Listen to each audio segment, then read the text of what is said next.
Então, gente, estou aqui hoje com vocês para gravar o PET de Química, o PET teste, no caso, do segundo trimestre. Com isso, vamos lá. Questão 1. A tabela abaixo mostra os valores máximos permitidos para algumas espécies iônicas e elementos químicos em águas de abastecimento público. Vamos lá. Dê os números quânticos principal e secundário dos elétrons de valência do metal alcalino terroso mostrado na tabela. Então, gente, da tabela aí, nós temos bário, cádmio, chumbo, ferro, manganês, mercúrio, cromo, cianeto, cloreto e sulfato. Então, gente, dos metais aí, família 2A, alcalino terroso. Então, temos o bário, o único metal aí da família 2A. O bário, família 2A, termina sua distribuição eletrônica em S2.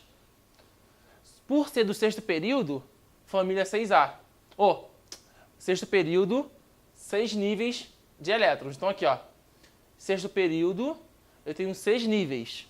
Por ser da família 2A, ele tem 2 elétrons no subnível S, 6s2.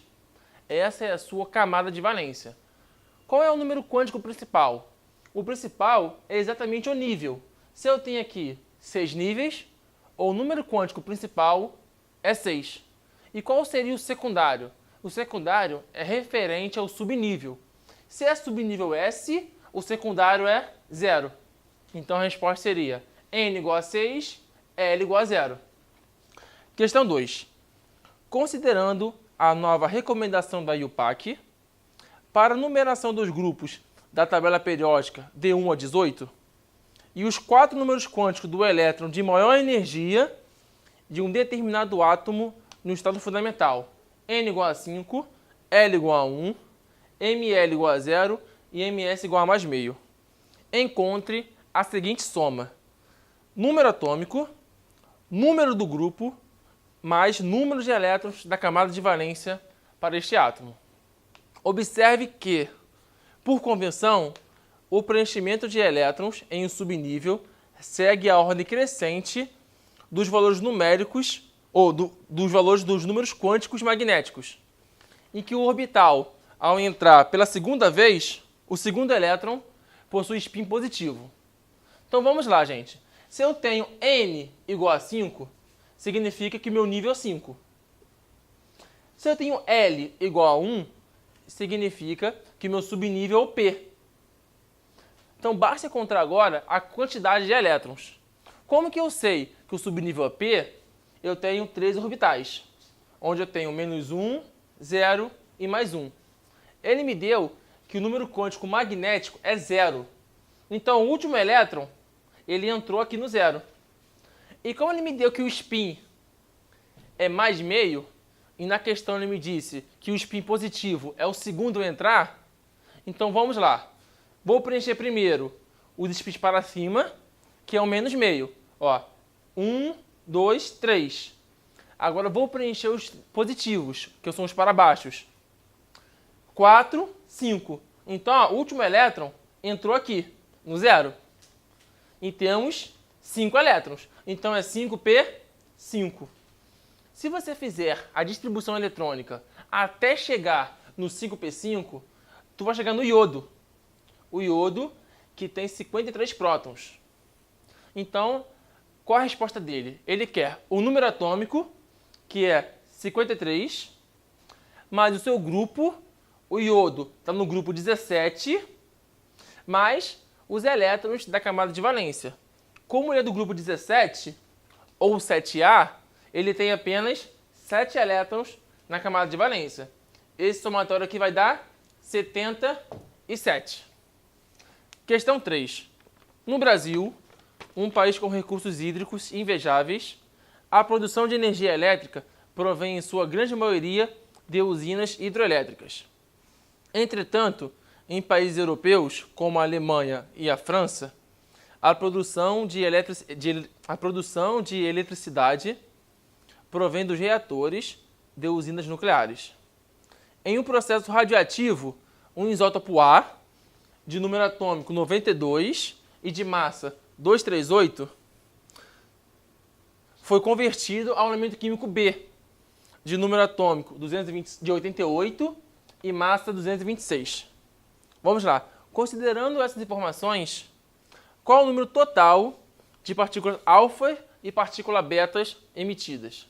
Então, gente, se eu tenho aqui o meu elemento A se transformando em B, a ideia é sempre igualar primeiro o número de massas. Porque entre partícula alfa e partícula beta, a partícula alfa é a única que altera as massas. Então, se eu tenho um elemento químico A emitir uma alfa, vou chegar no elemento X qualquer, onde ele vai perder 4 de massa e 2 prótons. Se esse X emitir uma outra alfa, ele vai perder mais 4 de massa e 2 prótons. Se esse Y emitir uma outra alfa, ele perde mais 4 de massa e 2 prótons. Reparem que eu consegui igualar a massa de Z com a massa de B. Só que o número de prótons ainda é diferente. A partícula beta é a única partícula que você vai ganhar prótons. Então, ó, se Z tem 86 prótons, para chegar a 88, ele vai ganhar 2 betas. Então, temos 3 alfas e 2 betas. Questão 4. O aumento no volume das exportações no Brasil, em 2004, tem sido apontado como um dos responsáveis pela retomada do crescimento econômico do país. O Brasil exporta muitos tipos de minério, sendo que alguns apresentam radioatividade natural. Certos países, compradores exigem um certificado apresentando os valores de atividade de átomos que emitem radiação gama. O potássio 40, radioisótopo natural, é um dos emissores dessa radiação. No decaimento radioativo do potássio 40, em geral, há uma emissão de partícula beta. Neste caso, qual o número atômico do produto formado pelo decaimento? Gente, vamos lá. Quando ele me dá potássio 40, que é a massa do potássio é 40. Na questão, ele não me deu o número de prótons, mas podemos olhar a tabela periódica. Então, ó, na tabela periódica, o potássio tem número atômico 19. Então, o potássio, ao emitir uma partícula beta, ele vai ganhar um próton. Então, se ele tinha 19, ele vai passar a ter 20, que é o cálcio. Então, é o potássio se transformando em cálcio, onde tem o número atômico 20. Foi aí? Questão 5. Estima-se que, no Brasil, a qualidade de alimentos desperdiçados seria suficiente para alimentar 35 milhões de pessoas. Uma das maneiras de diminuir esse desperdício é melhorar a conservação dos alimentos. Um dos métodos disponíveis para tal é submeter os alimentos à radiação ionizante, reduzindo assim a população de micro-organismos responsáveis por sua degradação. Um aparelho utilizado na irradiação emprega uma fonte que contém inicialmente 100 gramas de cobalto. Admitindo que o tempo de meia-vida do cobalto é de 5 anos, calcule a massa desse isótopo presente após 15 anos. Então, gente, meia-vida é o tempo estimado para um átomo perder metade de sua massa. Se eu tenho aqui minha massa inicial de 100 gramas, após 5 anos, eu perco metade, que é 50. Após mais 5 anos, eu perdi metade, 25. E após mais 5 anos, 12,5. Então, ó, 5, 10, 15 anos. Então, após 15 anos, eu vou ter 12,5 gramas. Questão 6. Um extintor de incêndio contém cerca de 4,4 kg de dióxido de carbono, CO2. Qual o volume de CO2 que será liberado por este extintor na CNTP? Gente, sempre que falamos em CNTP, vem lá para aquela relação numérica, onde o mol sempre é igual à sua massa molar, que na CNTP libera 22,4 litros. A questão em nenhum momento forneceu o número de mols, me forneceu a massa de 4,4 quilos. Então vamos usar a relação entre massa molar e volume na CNTP. O CO2, se calcular sua massa molar, temos 44 gramas por mol. Então aqui, em 44 gramas, ele vai liberar 22,4 litros. Se eu tenho 4,4 quilos passando para grama, 4.400 gramas. Quanto de volume eu vou liberar? Fazendo aqui a conta, teremos o volume de 2.240 litros. Foi aí? Questão 7. O bicarbonato de amônio é um dos ingredientes de massa seca de bolos de caixinha, que se decompõe quando aquecido dos gases amônia e gás carbônico e vapor água. Esse cara aqui, nós podemos trocar ele por CO2 mais água, tá? Vamos lá. Se somente o gás amônia produzido na decomposição completa de 3,95 de bicarbonato de massa molar 79 for coletado no volume de 500 ml, qual a pressão a 27 graus Celsius? Então, gente, antes de tudo aqui, temos que fazer uma continha. Vamos lá. Aqui é o bicarbonato. Esse aqui é amônia. Ele me deu na questão que a massa molar do bicarbonato é 79. Ele me deu na questão, aliás, ele não deu na questão, mas podemos calcular que a massa molar da amônia é 17. Então, gente, ó, 79 gramas de bicarbonato está me gerando 17 gramas de amônia. Se eu tenho 3,95 gramas de bicarbonato, quanto que eu vou gerar de amônia? Então, gente, eu vou gerar aqui 0,85 gramas de amônia. Então, se eu tenho a massa de amônia, eu posso jogar na fórmula dos gases e achar a resposta. Vamos lá. Qual é a pressão? Quando o meu volume é 500 ml, que eu posso separar litro, 0,5.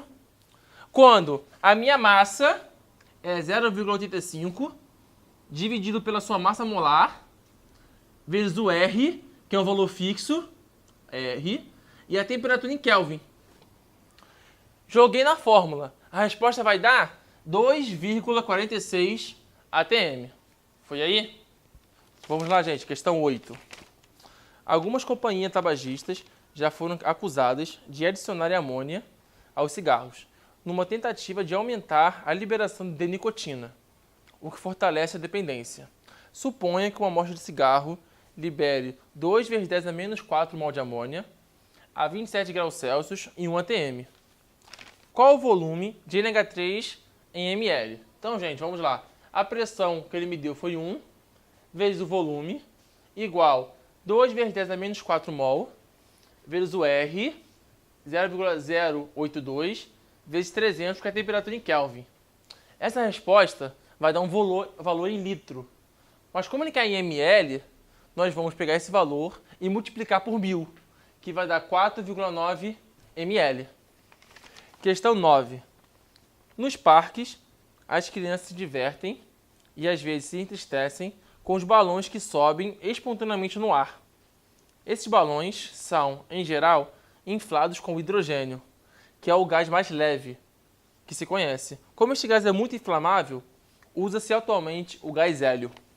Para encher balões de borracha colorido, o vendedor ambulante comprou um cilindro de gás hélio com 10 litros que apresenta a temperatura de 27 graus Celsius, uma pressão de 200 atm. Qual é a massa do hélio contido no cilindro, supondo uma temperatura de 27 graus Celsius? Então, gente, vamos lá. Ele me deu a pressão, 200 atm.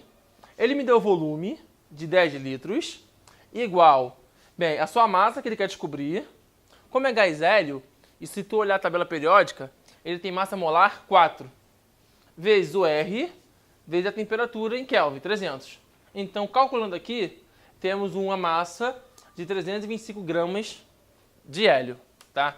E questão 10, um tanque contendo gás butano a 227 graus Celsius, com capacidade de 5 metros cúbicos, sofre um vazamento ocasionado por defeito em uma das válvulas de segurança. Procedimentos posteriores confirmaram uma variação de pressão na ordem de 1 atm, admitindo-se que a temperatura do tanque não variou com a massa perdida de butano em quilo. Então, gente, vamos lá. Primeira coisa, ele me deu aqui que o butano, C4H10, massa molar 16, tá? E 5 metros cúbicos equivalem em litro 5.000 litros.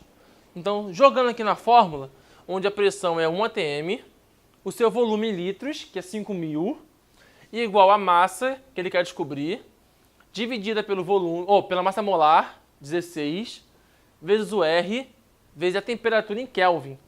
Só que esse valor, gente, vai nos dar 1.950 gramas. Como ele quer para quilo, você vai pegar e vai dividir por 1.000, que vai dar 1,95 quilos. Valeu, gente?